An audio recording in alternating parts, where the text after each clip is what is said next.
Hello, welcome back to another video, a video I have been procrastinating the filming of.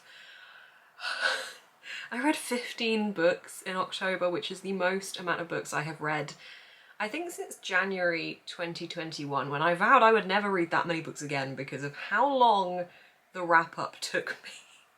Also, I don't know how this has happened. I really don't. I was so slumpy for like the last 2 months, and then suddenly I'm not. It's October. It's the October reading spirit. It officially got to me. I'm hoping it continues into November, although if I don't read 15 books in November, that's okay. I don't know how I've done this. The most I've read this month, well this year, sorry, so far is 11 in June. The rest of the months has been kind of about 8 books-ish. This was a really hard thumbnail to take, I'm gonna say that much. We're gonna go through these 15 books. You don't want to be here forever, I don't want to be here forever. I'm not gonna go into great detail describing each of these books. It's gonna be more like my super speedy wrap-up style, just going through my overall thoughts, my rating, and just things like that, really. I don't really know what I'm gonna tell you. There's a lot of books, I want to get through them. Let's jump in to my wrap-up. So the first book I read was the best book I read of the month. This one came out as 5 out of 5 stars. This is The Last House on Needless Street by Katrina Ward. Fantastic, absolutely brilliant, completely hypnotised me, captivated me. I can't say much about this book because I don't want to spoil anything. It's a fantastic psychological book that really gets you stuck in your head. You're guessing everything and questioning everything. This follows multiple different narrative perspectives, one of which is a cat, which I really enjoyed. But we are following a woman who is looking for her sister who went missing years and years and years ago. This woman is now an adult and she's looking for her sister. We're also following a man who lives with, or sometimes lives with, who he says is his daughter, and how these two are intertwining together. And it's very clever, very good. 5 stars. Then the brilliant books continued and I read Horror Store by Grady Hendrix. This is a haunted house set in a furniture shop that is very, very similar to IKEA.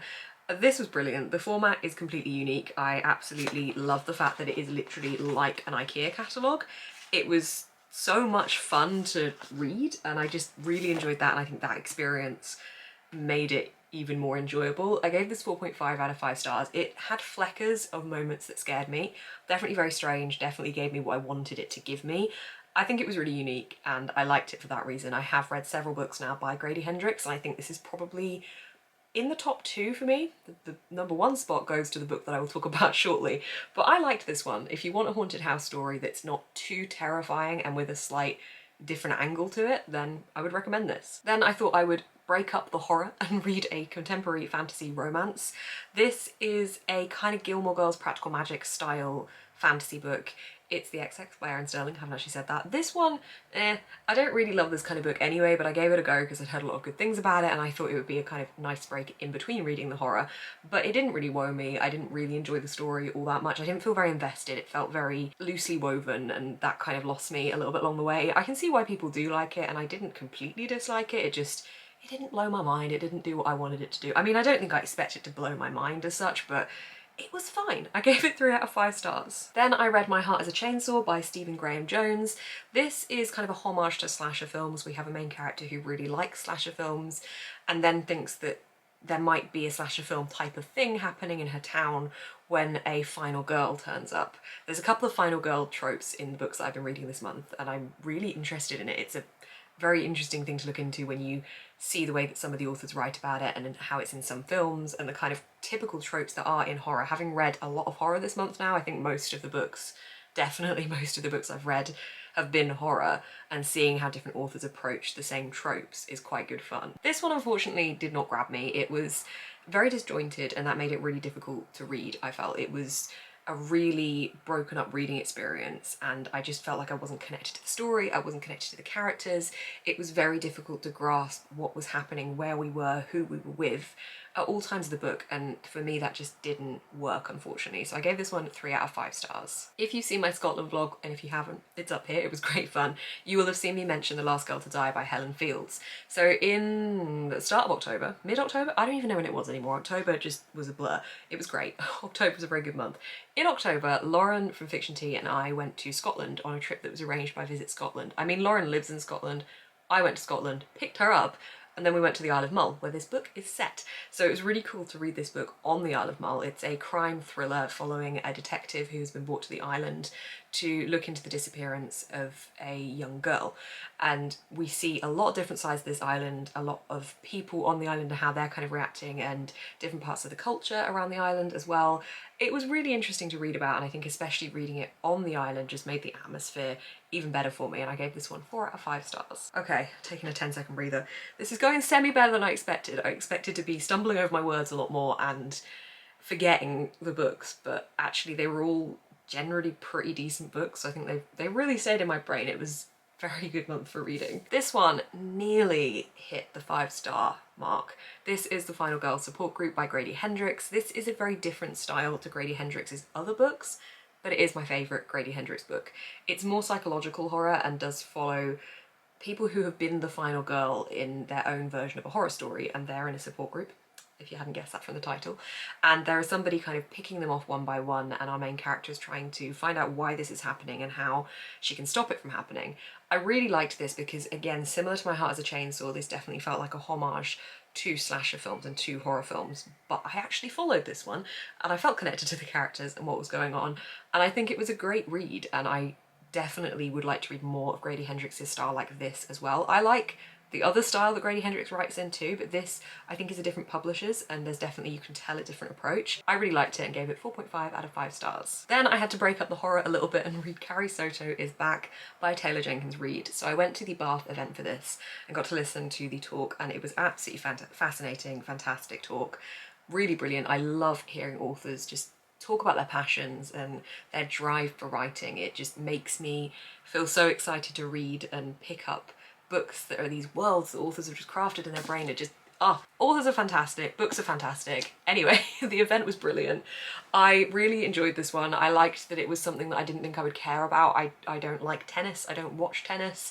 It's never anything I've really had a particular interest in, but following Carrie Soto through her tennis career is something that I found incredibly fascinating. And as usual, Taylor Jenkins Reid has written a character you expect could be real, you want to research about, you want to know more from. What was interesting about Carrie Soto is she wasn't a particularly likeable character, but you still rooted for her, you still wanted to find out what her motives were and what got her to where she was. And it was brilliant. I loved it. I gave it 4 out of 5 stars. Back on the horror train now, I went for The Nesting next by C.J. Cook. This is a creepy, haunting story about a woman who masquerades as a nanny to get away from her life, go live in Norway and look after these 2 young children. So she's staying in this very isolated setting, so obviously that's where the horror element comes in. I think out of all the books I read this month, I thought this one would scare me the most, and there were like 1 or 2 creepy lines that was especially said by the children or the child, because one of them is a baby and cannot talk, and those moments definitely did give me the slight chills feeling, but it wasn't consistently scary. Throughout this whole month, I was kind of trying to find a book that gave me the fear and didn't quite achieve it, but this one was pretty damn close. I really liked the isolated setting, the atmosphere was brilliant. I loved the character development we got and the way that this character formed a connection with these children and the care that she felt for them. I really, really liked that, and her own personal journey alongside the horror elements of this. And I gave it 4.5 out of 5 stars. I was talking too long and my memory card filled up. Oops. Anyway, I was about to tell you about Hex by Jenny Fargan. This book is definitely the smallest book that I read in October, but my god does it pack a punch.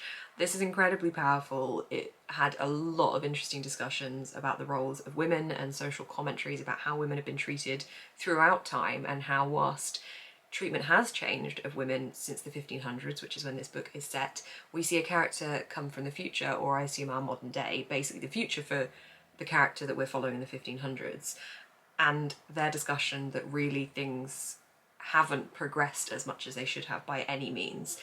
It was a fascinating book. It really, really tackled a lot of things. It was not a horror, but it was horrifying in the sense of what this woman was going through, and seeing her wait for her death. She's in a room for the course of this book, waiting to be executed, waiting to be hung. And oh, it was just terrifying in that sense. It was really dark and gritty, but definitely did a fantastic job of talking about these issues and highlighting these, and just it's really stuck with me. I gave this one 4 out of 5 stars. Then it was time for my Patreon book club pick, Reprieve by James Han Matson.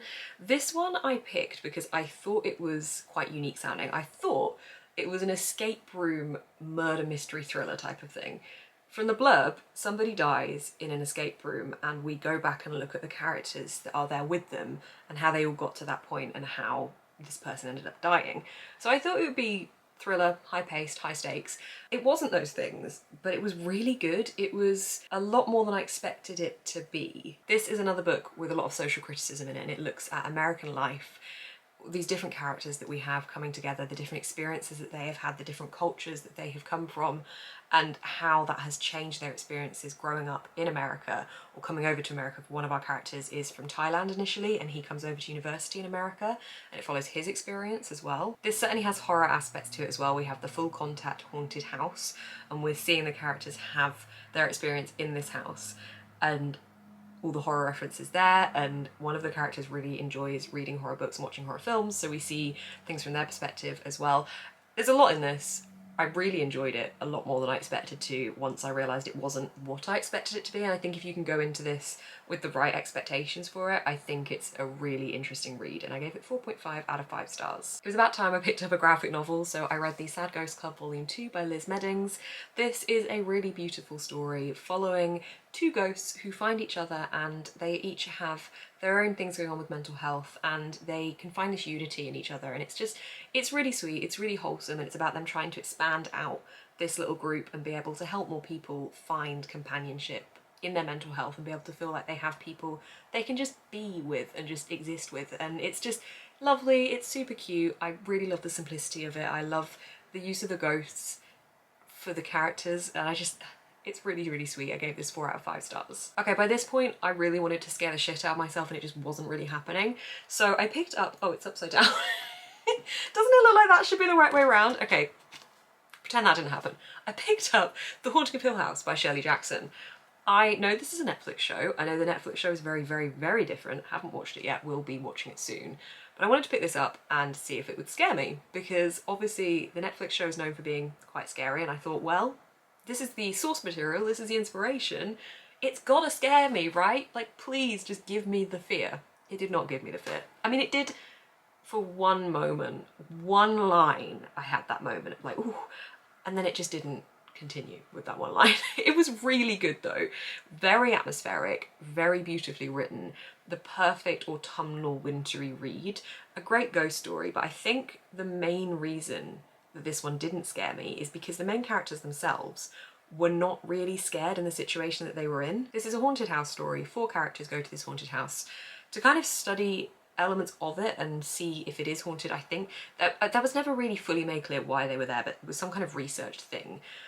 And they were very much of the mindset that they couldn't be physically hurt by whatever was happening, and because they weren't scared of that physical thing happening, I think it took away any fear for me. So I think that is why it didn't quite hit the scary element, but I still really liked it. I gave it 4 out of 5 stars, which is a running theme for this month. A lot of really decent reads this month. Then I read this chonker. This is Fairy Tale by Stephen King. She Be Big and really good. This was an epic fantasy, kind of, crossed with a modern day contemporary setting. So we follow a young boy who is walking past a house when he sees that this old guy has fallen over and really hurt himself. So he ends up getting into an agreement where he is looking after this man's dog whilst he gets better. And he, in doing this, becomes close with this man and discovers that hidden in this guy's garden is a portal, essentially, we'll call it, to another world that is all very fairy tale-esque. And he ends up having an adventure there. Now, he doesn't get on that adventure for a while, like for sure the start of this book is pretty slow, but once it gets going, it's really good. I really, really liked the fantasy element of this. I loved the way that it wove fairy tale in with this fantasy, and the way that our main character was referencing all of this and talking about modern fantasy examples that he was comparing it to. I thought that made it really good fun. This is not really horror at all. This is very much more of a fantasy Stephen King than it is a horror Stephen King. There's certainly aspects of it, and I think visually there were some really creepy moments that you could imagine being quite strange to experience, but it wasn't meant to be a scary book, I don't think, and it certainly wasn't a scary book, but it was a very epic fantasy. I absolutely loved it. There is a big character in here in the role of a dog, and I love the dog so much. So much about this was great. I think that the main character was so brilliant to follow. He was so unflawed and so good that I've said in videos before I thought it would make him boring, but it didn't. He just felt like such a good person and was so compelling to follow because you just wanted the best for him and for the dog, and I think that just made it brilliant, and I gave it 4.5 out of 5 stars. I was really trying to hit the scary books for the last few days of the month, so I picked up The Whistling by Rebecca Netley. This is another isolated nanny horror story because apparently these things are terrifying. So this is set in the 1800s in Scotland, and it's a woman who goes to look after this young girl who has experienced a lot of loss in her life and hasn't spoken since her twin brother died, and she's drawing pictures to communicate with the nanny, and there's some strange hauntings going on. I really thought this would scare me. I thought it had the potential. I think it felt to me like it had similar aspects to The Nesting in the same kind of isolated setting, the children, the creepy element there, but it just didn't scare me. It didn't deliver, and I felt like the atmosphere and the setting was never really built up. It was much more focused on the characters, and I think with something like this I need that build up of the setting to get the atmospheric spooky feel, and just never quite did that. So this one disappointed me a little bit, unfortunately. I gave it 3 out of 5 stars. Oh my god, we're on the last book. Okay, we made it. This is The Small Hand by Susan Hill. This is my first Susan Hill book. I do own The Woman in Black, but I have not read it yet. I have watched the film.